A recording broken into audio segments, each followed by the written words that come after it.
Olá, seja bem-vindo, seja bem-vinda a mais uma revisão da lição dos jovens. Hoje é segunda-feira, dia 15 de setembro. E, bom, hoje a gente vai dedicar nosso tempo para explorar um momento, assim, bem intenso, né? Um momento definidor na jornada dos israelitas. Vamos falar daqueles eventos que aconteceram lá no acampamento, enquanto Moisés estava recebendo a lei no Monte Sinai. O foco da nossa análise hoje, então, é a impaciência, sabe? E aquela decepção profunda que acabou levando o povo a uma crise de fé mesmo, e isso culminou na construção do bezerro de ouro. A gente vai usar como base, principalmente, os capítulos 24 e 32 de Êxodo, e tem um detalhe importante que está lá em Deuteronômio 9, versículo 9. Vamos tentar entender como é que a demora do Moisés no monte virou o estopim para essa rebelião toda. Esse é um episódio chave, sem dúvida nenhuma. A gente vai investigar como essa espera, que começou ansiosa, né, acabou descambando para o desespero e resultou nesse ato de idolatria, assim, tão flagrante. E mais do que isso, né, a gente vai tentar contrastar essa expectativa humana, que muitas vezes é imediatista, né, a gente quer tudo para ontem, com a paciência e a perspectiva de Deus que o povo ali parecia ter uma dificuldade enorme de entender naquele momento. As implicações dessa atitude foram gigantescas, como a gente vai ver. Certo. Então, só para situar quem está acompanhando a gente. Moisés tinha subido no Monte Sinai, porque Deus chamou, né? A missão era receber as tábuas da lei, os 10 mandamentos. Os mandamentos? Isso, e também aquelas instruções bem detalhadas sobre como construir o tabernáculo, que ia ser o centro da adoração deles. Isso está lá registrado em Êxodo 24, ali pelos versículos 12 a 14. Enquanto ele estava fora, o Arão, que era irmão dele, e o Ur ficaram responsáveis lá liderando o povo no acampamento. E essa ausência, olha, não foi cortar não.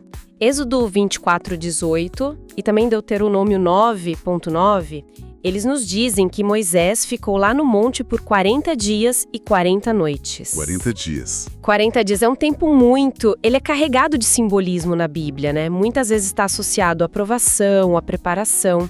Agora, para o povo que estava esperando lá embaixo, sem nenhuma comunicação direta, essa espera longa virou um teste, assim, muito severo para a fé e para a paciência deles, que ainda estava se formando, né? 40 dias. Dá pra gente imaginar a atmosfera no acampamento mudando, dia após dia. Aquela expectativa inicial talvez virando dúvida, depois ansiedade, e aí, finalmente, frustração total. Sem notícia nenhuma de Moisés. A ausência prolongada começou a minar a esperança, né? A ideia de que talvez ele tivesse morrido lá na montanha, sei lá, consumido pela presença de Deus, deve ter parecido bem plausível para eles. Isso leva a gente para uma pergunta meio incômoda que o material de estudo até levanta. Com que rapidez a gente mesmo, né, tende a abandonar a esperança quando as coisas fogem do nosso controle ou do nosso tempo? A narrativa sugere que o problema fundamental ali não era só impaciência, sabe? Mas uma falha em entender a natureza de Deus. Parece que eles voltaram para um modelo mental que era mais familiar para eles. Talvez baseada nos deuses egípcios que eles conheciam, né? Como o material de estudo aponta, esses deuses eram vistos como caprichosos, locais, limitados e, crucialmente, eles agiam de forma visível, imediata, ou então não agiam de jeito nenhum. A ideia de um Deus invisível, soberano, paciente, fiel à sua aliança, mesmo no silêncio aparente, isso era algo radicalmente novo para eles. Totalmente novo. Então, ao exigirem um ídolo, eles estavam basicamente dizendo: olha, esse Moisés sumiu, e o Deus dele também. A gente precisa de algo concreto, algo que a gente possa controlar e ver. É um ponto interessante esse, né? Essa projeção das limitações humanas e das experiências passadas com outros deuses sobre o Deus verdadeiro. Eles não conseguiam nem conceber um líder sobrevivendo tanto tempo, sem comida, sem água visível. Exato. Ou um Deus operando de um jeito diferente do que eles estavam acostumados.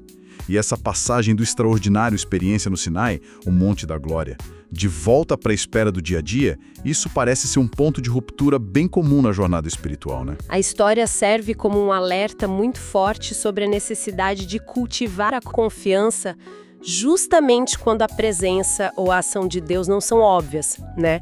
Confiar no caráter de Deus e não só nos atos espetaculares dele. Exatamente, a fé madura, ela se ancora no conhecimento de quem Deus é, não só no que ele faz visivelmente a cada momento. E era esse conhecimento profundo do caráter divino, a sua constância, a sua misericórdia, a sua soberania sobre o tempo que ainda estava em desenvolvimento naquela comunidade recém-liberta, né? E nesse vácuo aí de liderança percebida e de fé meio vacilante, a iniciativa partiu do povo mesmo. Eles se juntaram e foram lá no Arão com uma demanda clara. Faz para nós deuses que vão adiante de nós.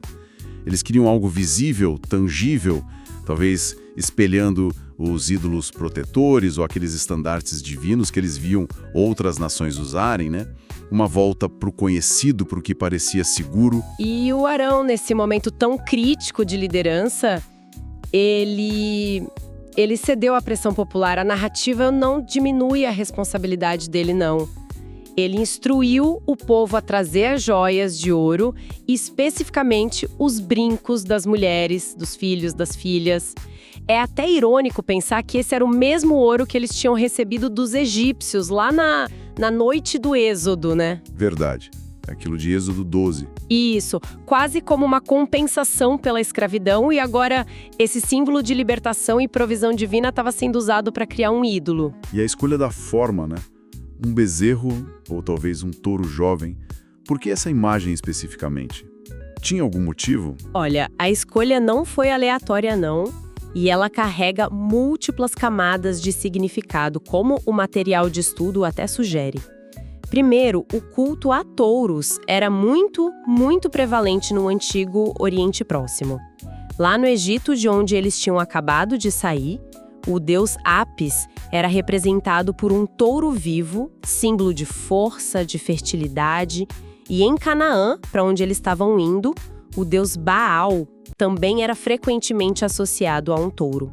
Então era uma imagem de poder divino bem reconhecível para eles. Faz sentido. Além disso, touros eram animais vitais na economia agrária, né? Representavam riqueza, força. Mas tem uma conexão ainda mais complexa, não tem? Com a própria adoração que Deus ia instituir depois. Sim, e isso torna a escolha ainda mais problemática.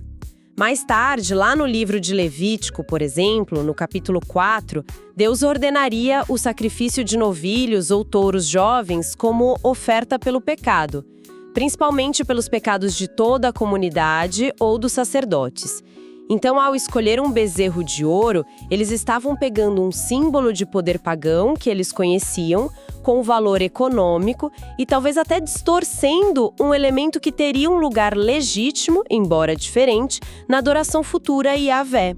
Era uma mistura confusa, sabe, de influências culturais e uma apropriação indevida de símbolos. Nossa, que complicado.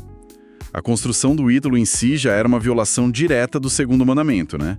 Que estava sendo entregue para Moisés naquele exato momento lá no monte. Mas o que o Arão fez em seguida parece que levou a transgressão para um nível, assim, de audácia teológica ainda maior. Sem dúvida nenhuma. Depois de moldar o bezerro de ouro e apresentar para o povo, que declarou: "Estes são os teus deuses, ó Israel, que te tiraram da terra do Egito", o Arão construiu um altar na frente do ídolo. E aí ele fez um anúncio chocante, que está lá em Êxodo 32.5, "Amanhã será festa ao Senhor". O ponto crucial aqui, que o material destaca, é o uso do nome Senhor, Yahweh. Yahweh. O nome pessoal e pactual de Deus, revelado a Moisés na sarça ardente. O nome do Deus que os libertou. Peraí, então ele não estava introduzindo um Deus completamente novo, com um nome diferente. Ele estava tentando, de alguma forma, conectar esse bezerro de ouro ao próprio Yahweh. Precisamente. E isso é o que define o ato como sincretismo, uma tentativa de mesclar, de fundir diferentes crenças e práticas religiosas. Arão não disse "amanhã será festa a Apis" ou festa a Baal. Ele usou um nome sagrado do Deus de Israel. Ele tentou legitimar a adoração idólatra, talvez pensando em manter alguma continuidade com a fé que eles professavam, mas canalizando essa fé através de uma forma visível, pagã e proibida. Ele estava na prática tentando domesticar Yahvé, sabe? Reduzir Deus a uma forma que eles pudessem controlar e manipular, como faziam com os deuses pagãos. Nossa! Essa tentativa de ter o melhor dos dois mundos, né? Manter o nome de Yahvé, mas com a conveniência e a familiaridade de um ídolo visível. É profundamente perturbador isso. E como é que foi essa festa ao Senhor que veio depois? O versículo 6 de Êxodo 32 descreve que o povo se levantou de madrugada, ofereceu holocaustos e trouxe ofertas pacíficas. É interessante notar que esses são tipos de sacrifícios que fariam parte da adoração legítima no tabernáculo. Então eles usaram os rituais certos, mas no lugar errado. Exato, isso reforça a ideia do sincretismo. Eles estavam usando elementos externos da adoração verdadeira, mas aplicando num contexto idólatra, só que a celebração não parou por aí. O texto diz que, depois de comerem e beberem, eles levantaram-se para se divertir. E essa palavra divertir no hebraico latzahek, ela pode ter outras conotações também, né? Não só festa. Sim, o Adrial de Estudo ressalta bem isso. Essa palavra hebraica é ambígua. Pode significar simplesmente brincar, celebrar com alegria, com riso, mas também pode ter conotações de zombaria, de escárnio ou até mesmo de comportamento licencioso, sexualmente sugestivo, como lá em Gênesis 39:17, onde a esposa de Potifar usa a mesma raiz verbal para acusar José de tentar abusar dela. Dada a associação frequente de cultos idólatras pagãos com rituais de fertilidade, orgias, é muito provável que a diversão aqui tenha ultrapassado os limites da celebração inocente e descambado para práticas que eram uma afronta direta à santidade de Deus. Essa mistura de adoração superficial com o comportamento imoral era a essência do problema. Fica claro, então, não foi só criar um ídolo. Foi a tentativa de corromper a própria natureza da adoração a Yahweh, adaptando Deus às conveniências deles, aos medos, aos desejos, misturando o sagrado com o profano de um jeito totalmente inaceitável. E a reação divina mostra a gravidade dessa corrupção toda. Lá do alto do monte, Deus informa Moisés sobre o que está acontecendo e declara sua intenção. Deixa-me para que o meu furor se acenda contra eles e os consuma, e de ti farei uma grande nação. Isso está em Êxodo 32:10. Essa proposta de destruir o povo e recomeçar a partir de Moisés revela o quão ofensivo foi esse ato de sincretismo e idolatria. É uma reação que pode parecer chocante assim à primeira vista. Por que uma resposta tão drástica? A gente precisa lembrar o contexto, né? Esse era o povo que Deus tinha acabado de libertar do Egito com milagres espetaculares. A travessia do Mar Vermelho, maná todo dia, água da rocha. A própria revelação no Sinai. Exato. A própria revelação no Sinai, com trovões, relâmpagos. Eles tinham testemunhado o poder e o cuidado de Deus de forma inegável e muito recente. No entanto, como os materiais de estudo enfatizam, a história deles já era marcada por murmurações, queixas, uma recorrente falta de confiança. Essa rebelião com o bezerro de ouro não foi um incidente isolado, sabe? Mas talvez o ápice dessa tendência à infidelidade. Então era uma quebra direta e consciente da aliança que eles mesmos tinham acabado de firmar com Deus lá no pé do Sinai, quando disseram: tudo que o Senhor falou faremos e obedeceremos, lá em Êxodo 24:7. Exatamente isso. Era uma traição no coração do relacionamento pactual. Ao adorar o bezerro e chamá-lo de deuses que te tiraram do Egito, eles estavam negando o próprio Deus libertador.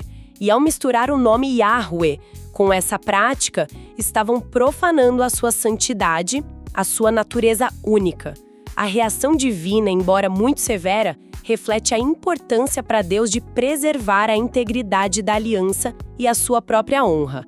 Era necessário um confronto decisivo para que essa idolatria sincretista não virasse a norma e definisse a identidade religiosa de Israel logo no início.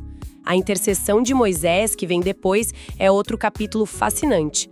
Mas a ameaça divina sublinha a gravidade extrema do pecado do povo. Toda essa narrativa, né, com essa tensão, as falhas humanas tão expostas, inevitavelmente leva a gente a refletir sobre a nossa própria jornada. O material de estudo nos confronta com perguntas bem diretas. Como é que a gente reage pessoalmente quando enfrenta demoras, silêncios ou decepções na nossa relação com Deus ou nas nossas circunstâncias? Quando as coisas não saem como a gente planejou ou esperava? E o exercício de empatia que é proposto é muito valioso.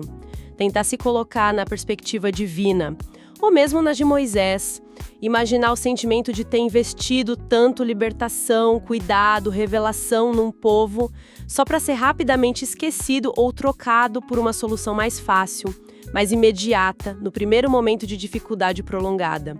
Isso ajuda a gente a dimensionar a paciência de Deus e a dor que a infidelidade causa. Essas questões forçam a gente a examinar a qualidade da nossa própria fé, né? O que sustenta a nossa confiança quando as respostas demoram ou quando a gente não sente a presença de Deus de forma tangível. A história do bezerro de ouro joga um contraste muito forte entre a reação impulsiva dos israelitas, movida pelo medo, pela necessidade de controle, e a natureza paciente e fiel de Deus, uma natureza que eles claramente ainda não tinham assimilado. E isso volta para o ponto central, a importância crucial de buscar conhecer o caráter de Deus, e não apenas os seus atos. Os milagres podem gerar admiração momentânea, claro, mas é a compreensão da sua fidelidade, da sua sabedoria, do seu amor constante, da sua soberania sobre o tempo que constrói uma confiança resiliente. É esse conhecimento que nos sustenta nos 40 dias de espera em nossas próprias vidas, sabe? Quando a tentação de buscar soluções alternativas ou bezerros de ouro se torna forte. E pensando nisso, né, surge uma reflexão final que a gente pode levar conosco. Nesses momentos de espera, de aparente silêncio divino, ou quando as respostas que a gente busca parecem não vir, como é que a gente pode, de forma consciente e ativa, escolher cultivar a confiança? Como resistimos a essa inclinação que é tão profundamente humana de fabricar nossos próprios bezerros de ouro? É uma pergunta muito pertinente, porque esses bezerros modernos raramente são feitos de metal precioso, né? Eles assumem formas muito mais sutis. Verdade. Podem ser a busca incessante por segurança financeira, como o ídolo principal, a dependência total em relacionamentos humanos para suprir necessidades que só Deus pode preencher de verdade, a adesão cega a ideologias que prometem salvação aqui na Terra, ou mesmo a confiança excessiva nas nossas próprias habilidades e planos como garantia última. Qualquer coisa que desloque Deus do centro da nossa confiança e da nossa adoração pode acabar virando um ídolo, né? Então, a questão permanece. Nos vales da espera, como é que a gente discerne esses ídolos sutis e escolhe, em vez disso, a fé paciente? Como confiamos no Deus invisível em vez de correr para a solução visível, mas que no fim das contas é vazia ou até destrutiva? É um desafio contínuo na jornada da fé, sem dúvida. Até amanhã no próximo estudo, pessoal. Até mais.